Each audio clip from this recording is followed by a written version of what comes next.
Hello, I'm the Nostalgia Critic. I remember it so you don't have to.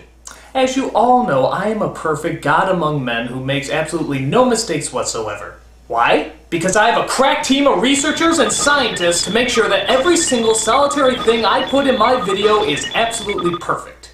Not that I need them being the messiah that I am, but even I like to be sure that everything is absolutely perfect. What was that? Hold it right there! Ugh, it's my most obnoxious fan, Douchey McNitpick. I've watched every single one of your videos 37 times and have a shitload of mistakes that you should be hanged for! Hanged for! Okay. As you probably guessed, I don't have a team of researchers and scientists to check over everything I do. It's all just me or the occasional onlooker. So, every once in a while I make one or two little mistakes. 35,670 to be exact! Alright! So, to make up for all my little faults, what do you say we take a look back at all the times I messed something up? Let's, Nostalgia Critic, let's! So, sit back and enjoy this laundry list of my greatest failures. This is the top 11 Nostalgia Critic muck-ups. It's Fuckups, you fuck up! Thank you. Everything you know is wrong. Black is white, up is down, and short is long. And everything is done was just so important, doesn't matter. Everything you know is wrong. Just forget the words and sing along. All you need to understand. Number 11. Everything you know is wrong. The actors from Power Rangers didn't leave because of their race. Although I sort of knew this to be true and was really making more of a joke about it, I said in my Power Rangers review that two of the actors left because the black boy was in a black suit and the Asian girl was in a yellow suit, which wasn't very PC.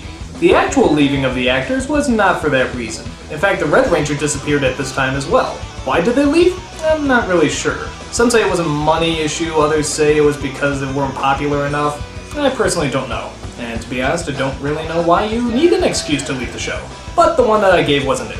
However, I still think it was a little more than a coincidence that the black kid was put in a black suit and the Asian kid was put in a yellow suit. It's like giving a Mexican Power Ranger a sombrero. It just doesn't seem right. So again, apologies if anybody got the wrong idea. You should be waterboarded in cow urine! Shut up! You shut up! All you need to understand is Number 10. you know is wrong. The Banshee isn't the scariest nostalgic moment, you freaking idiot!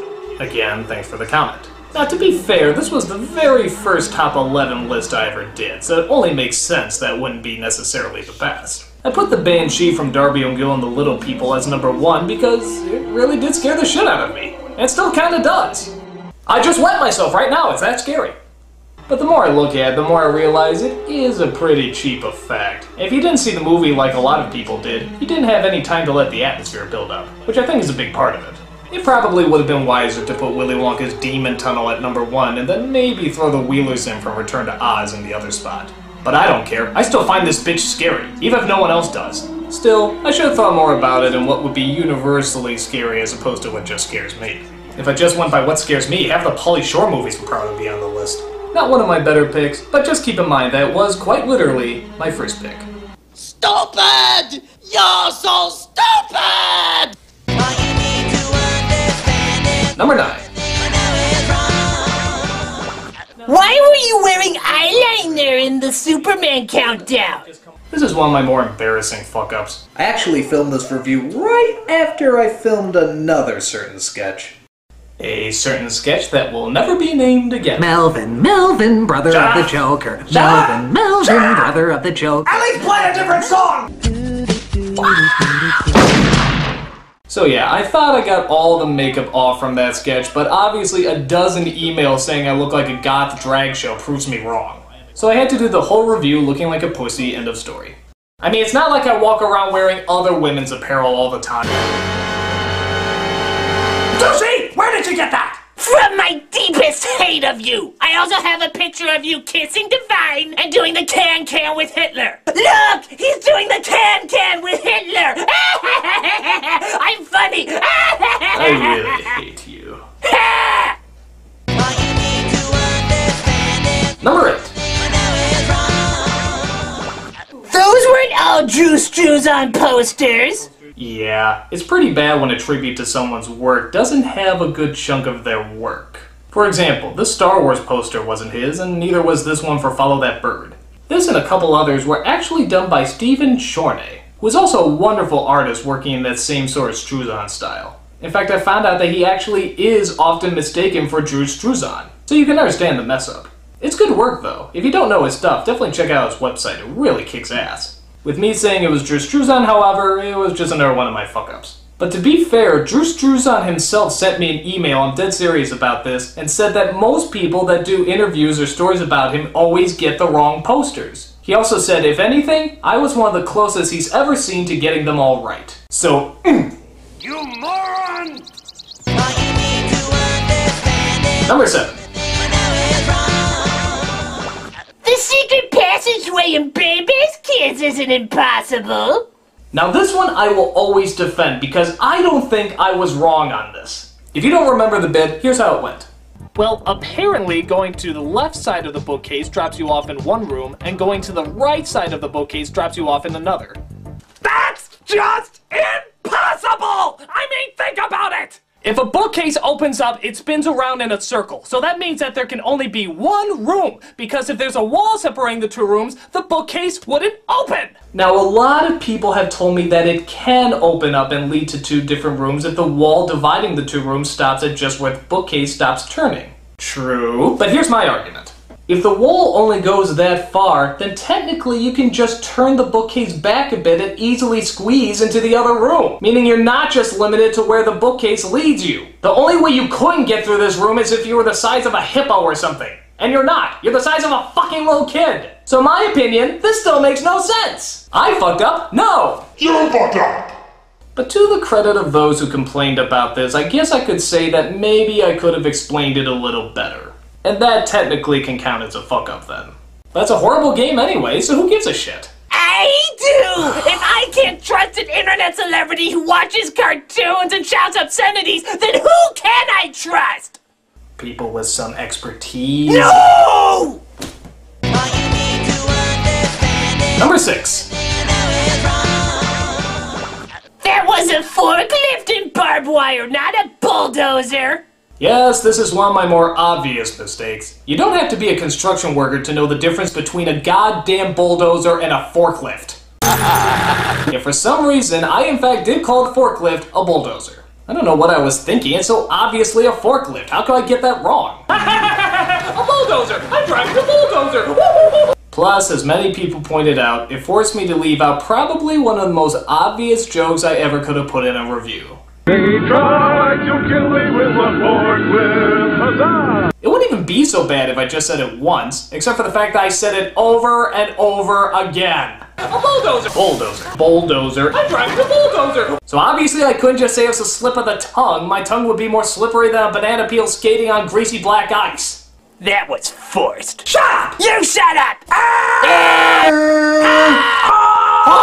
Next number!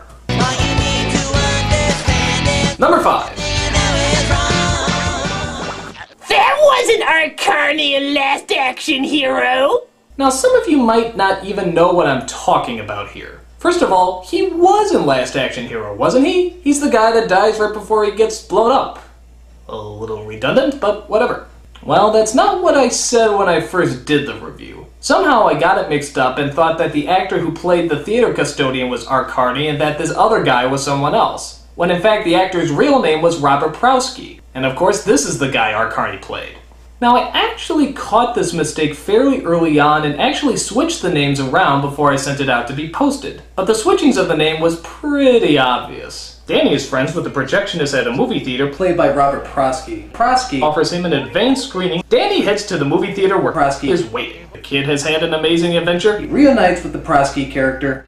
Well, luckily I'll never do something like that again. I mean, I'm never gonna mistake Robert Prowski for someone like Art Carney ever again. But wait a minute! I was the first person to see that review because I waited till 3 a.m. to watch it, and I heard you say Art Carney! Suck it. Actually, he's right, because for a whole entire day the wrong version was out, so thousands of people constantly heard me call the wrong guy Art Carney over and over and over. But in all honesty, this wasn't my fault. I sent the corrected version in, but the person who was posting videos at the time accidentally posted the wrong one. And the person who posted that review was Mike Ellis. Now, Mike Ellis has done a lot for the site, he's a lot behind-the-scenes stuff and technical stuff, but nevertheless, he made a mistake. So, you have anything to say, Mike? I certainly do. I was new to putting videos up, and you can't blame me for making a mistake every once in a while. So, for what it's worth, I do apologize. There now, you see, there's no problem too big that can't be solved by a humble apology. Unfortunately, that apology wasn't good enough. Apologize again! I'm sorry! Apologize again! I'm sorry! Oh, Now lick my feet! Ow! Lick my feet! Ow! Lick up! Ow! Ow! Ow! Ow! Now clean up your own blood! Okay. Well, water under the bridge. A mistake that didn't last long, but certainly left a long impression. Oh. Number 4. Lizards do eat fish, you big moron! Nah, this is from my Godzilla review. I pointed out that luring Godzilla with fish really didn't make any sense because lizards don't eat fish, they eat bugs. But I've heard that there actually are some forms of lizards that do in fact eat fish, which of course makes my statement wrong. But really, does that excuse this horrible line? That's a lot of fish. I still don't get it! Get one. Ow.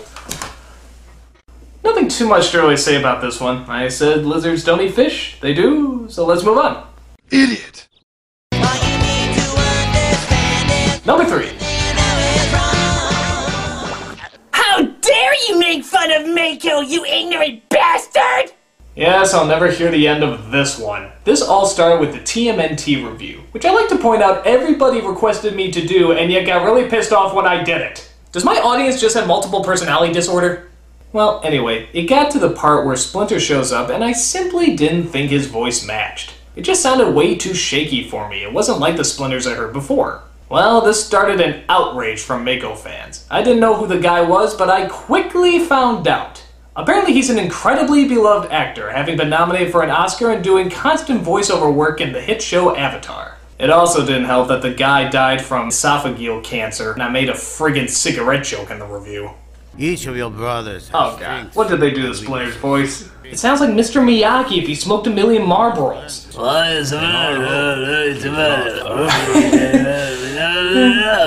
I eventually posted a video explaining that I had no intention of insulting the guy and even joked about it in my Sidekicks review. So I guess some good came out of it. But the damage was done and the message was clear. Nobody fucks with Mako. You said it, man. Number 2. Your constant spelling mistakes, jackass! Yes, if you watch my videos, you may notice a pattern that there's a lot of spelling mistakes. It's sort of like if you cross a dyslexic with a complete idiot. I do my best to try to correct my many spelling errors, but no matter how hard I try, they keep getting through. I especially love the one at the end of A Kid in King Arthur's Court. I smash my head to make myself forget about the horrible movie and then misspell one of the words in the credits. A lot of people thought this was part of the joke, that I smashed my head so hard that I got the spelling wrong. Yeah, that was it. But my other spelling errors proved me wrong. There's even an incident where I spell my own name, Nostalgia Critic, wrong. That is inexcusable. I suck! I almost thought about making it a contest. Whoever spots the first spelling error in every future review would get a fucking Xbox. The only downside is there wouldn't be enough Xbox in the world to give out. What can I say? I'm not a bad writer, I'm just a piss-poor editor. That was really stupid. And the number 1 Nostalgia Critic fuck-up is... How could you not put Optimus Prime in the top 11 saddest nostalgic moments? You're the devil! This is gonna haunt me till the day I die. When I did the top 11 saddest nostalgia moments, I left off what many consider to be the saddest one of all time, the death of Optimus Prime, for the Transformers movie. How could you, you ignorant ass? Well, it's just that... He died for your sins! well, I kinda, You're going to hell! well, I mean... Hell! Let me explain. You see, I never actually saw the Transformer movie in theaters. I didn't even know there was one until I was a freshman in high school. By that time, I wasn't really into Transformers much anymore, but a friend of mine forced me to watch it anyway. When Optimus Prime died, I thought it was more weird than it was tragic. In fact, the whole film is a bloodbath, or oil bath, whatever you want to call it. I mean, everyone seems to die. It's like it was the theme of the movie or something. Live life and then fucking die. The end. Buy our products. So I guess it never really left an impression as much as just left me confused. However, it definitely left an impression with other fans, and they were certain to let me know about it.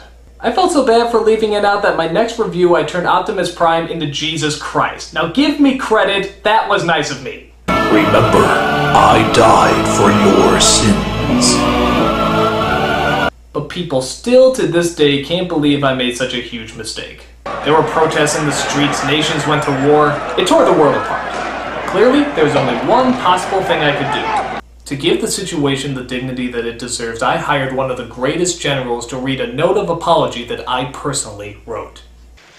Now I freely admit that my method was wrong, but I hope you can understand my motive and will accept this explanation and this apology. Dismissed. Dead hut! I know that looks like a clip from Patton, but it wasn't. Optimus, dear Optimus, can you ever forgive me? I died for your sins. And clearly, I will only die for mine. So that about does it. I've made a lot of mistakes in the past, and I'm sure to make a lot more in the future.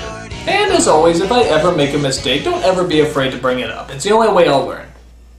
Just don't be a grade A asshole like Douchey McNitpick here. You forgot to mention that the guy who sang and How the Grinch Stole Christmas did sing in the Haunted Mansion. I'm going to fucking whoop your ass! Well, that too would be physically impossible. How could you find me if you don't even know where I live? Oh, shit! Oh my god! Come here, you fucking little dick cheese! Don't run! Don't run! I want to be your friend! I will make you clean up your own blood! Made is spelled wrong. Ow! Oh shit, shit, shit! Oh my god! Please don't hurt me! Please don't hurt me! Ow! Fuck, I really hurt myself. God damn it!